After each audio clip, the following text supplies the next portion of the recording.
Hi everyone, it's Prof. Shees, and this video is going to cover our final projects for English 457. There are two projects you'll need to complete, a grant proposal and a teaching philosophy. So I'd like to take this video to explain what those projects are and what goes into them. I'd like to start with the grant proposal because I think this is, of the two, the most unfamiliar. What is a grant proposal? A grant proposal is a formal document requesting funding, specifically funding for a solution to a problem.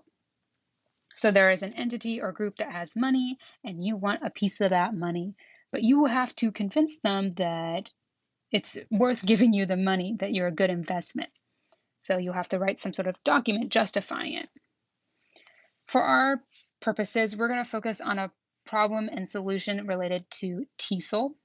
And it should be a problem that needs or requires money, but also a problem and solution that requires your involvement, that you are leading it and applying it in some way.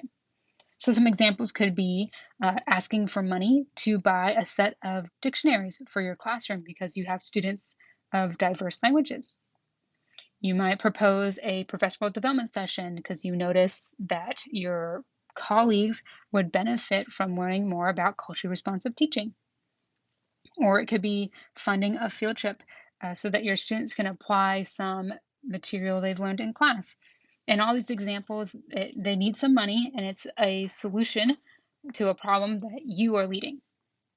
Another way to think of a grant proposal is like the TV show Shark Tank, where they have a pitch for a product, but rather than pitching a product, you're pitching a solution, and it tends to be more academic and longer. Specifically, it'll be about 2 to 3 pages, maybe 4.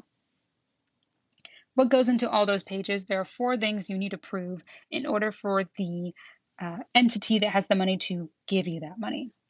So it helps to picture it like you're asking for, let's say, $1 million. $1 million is a lot of money, so I need to be fully convinced. The first thing you need to tell me is the solution to your problem. So the idea that here's what I'm doing with the money. Here's what I want to do. Here's my plan of action. That way I'm reassured as the person granting money that, oh, you know what you're doing.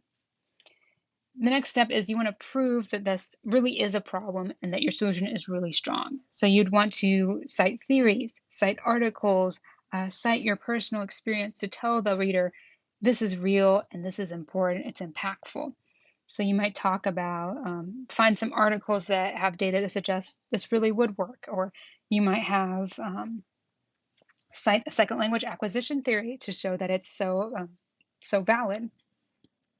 So with this, you've given me like, okay, I know what you're doing. I know this is legitimate.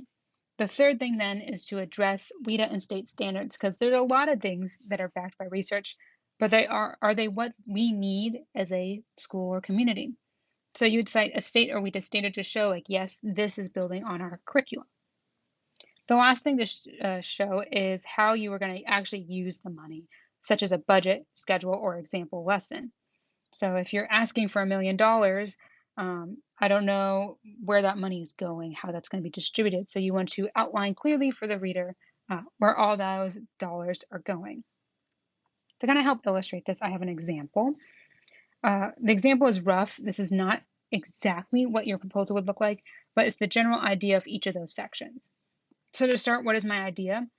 I'd start with my problem. I noticed that my middle school ESL classroom is not as engaged and that they're struggling with some basic vocabulary and grammar. So I'm proposing that I teach a 5-week unit plan that uses the game Animal Crossing New Horizons. Animal Crossing New Horizons is a very popular game and it's a very relaxing, for everyone appropriate game that it tackles all that vocab and grammar necessary for level 1 and level 2. Things like house vocab, request dialogue, cooking and baking, things that students would really benefit from as a foundation for their learning. My idea is that we would play the game every day in the unit for just like 20 or 25 minutes, and we'd follow up with a lesson or activity. And I'd definitely focus a lot on the element of DIY. So the game has their character collect recipes for things that can be crafted. So I would use that informative nonfiction style of writing and reading to kind of frame their final project, which is students create their own book of DIY recipes that are personal to them. Why am I so involved with this idea? It's because I play the game and I love the game, so I'm really familiar with the content and can see how valuable it is. So that sounds fine and dandy, but where's the money going and how much do I need? I'm going to be asking or requesting $750 for the following elements listed on here. The request really focuses mostly on I got to acquire the game and the console, as well as I'm going to require materials related to the final project, which is building things and writing these recipes. So, okay, cool idea. I know where the money's going, but is this a legitimate idea? And yes, it is. So I'm going to cite social interaction theory and constructive theory because the game has opportunities for authentic input and output. I also am going to find a few research articles. I found 3, and they're all articles that assert or affirm that video games are valuable in the classroom. They do support dialogue, social interaction, and vocab development, all things that align with the theory. They're also all things that align with my last section, which is standards. So I'm citing WIDA standards and then an English language arts standard at the bottom, just to prove that all these elements and goals I have align with state standards. If I wanted to discuss this or illustrate it more, I might even make a lesson plan so that the reader can see like, oh, this is where that standard comes in and where the money's going, how it's all connected. So again, overall, your grant proposal is going to tackle those 4 categories. And I think the most of your writing will focus on explaining the idea and proving that it's research backed. This leads us to the second assignment you have, which is a teaching philosophy, which might be more familiar. The teaching philosophy is an affirmation of your values, beliefs, and preferred methodology as an instructor. It's a document that says, like, this is who I am and what is important to me. To write a philosophy, you would use tenets, which are the statements that explicitly define what you value or believe. You would, after a tenet, explain that tenet. So, like, why do you believe these things? What has motivated or supported that? Maybe it's a personal experience, maybe it's an article, something from a textbook, focusing on the origin of that tenet and the justification of that tenet.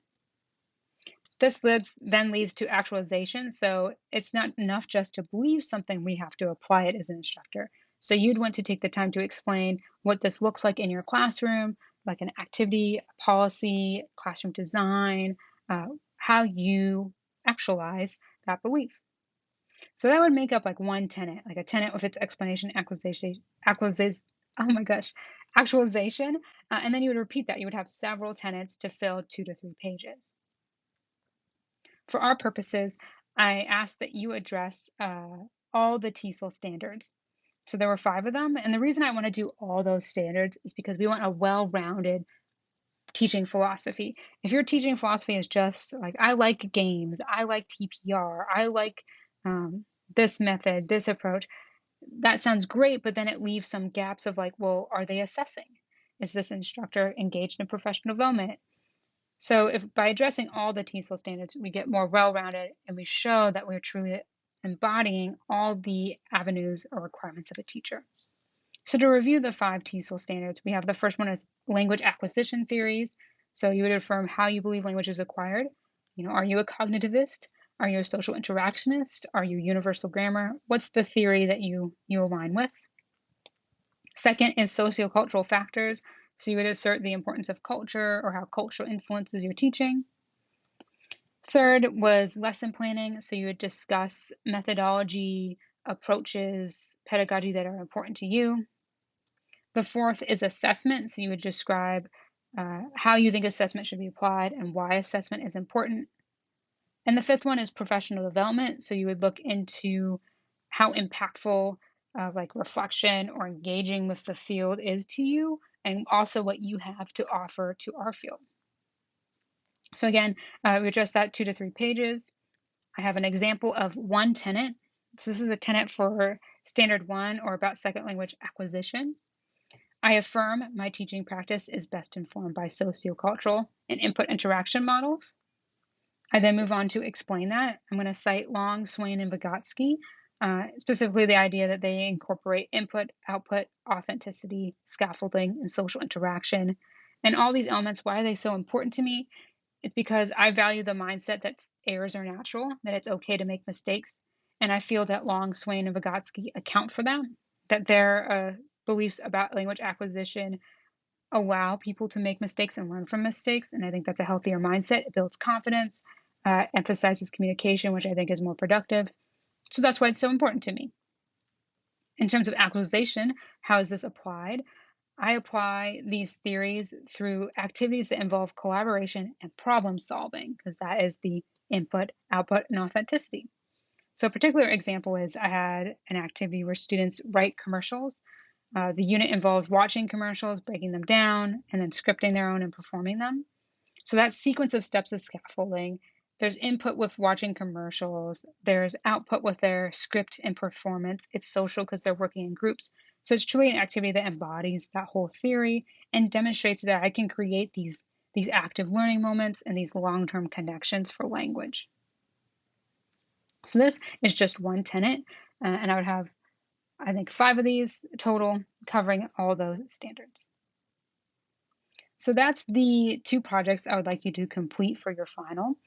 Uh, I also want to add as my last slide that if you are interested in some sort of alternative format, so I've had students say they would prefer presenting their philosophy as a PowerPoint, or they want to do a screencast or video to talk about their grant proposal. That's great with me. I just would need to know in advance. So please send me an email if you're interested in alternatives, but also if you have questions or want some feedback, I'm happy to help.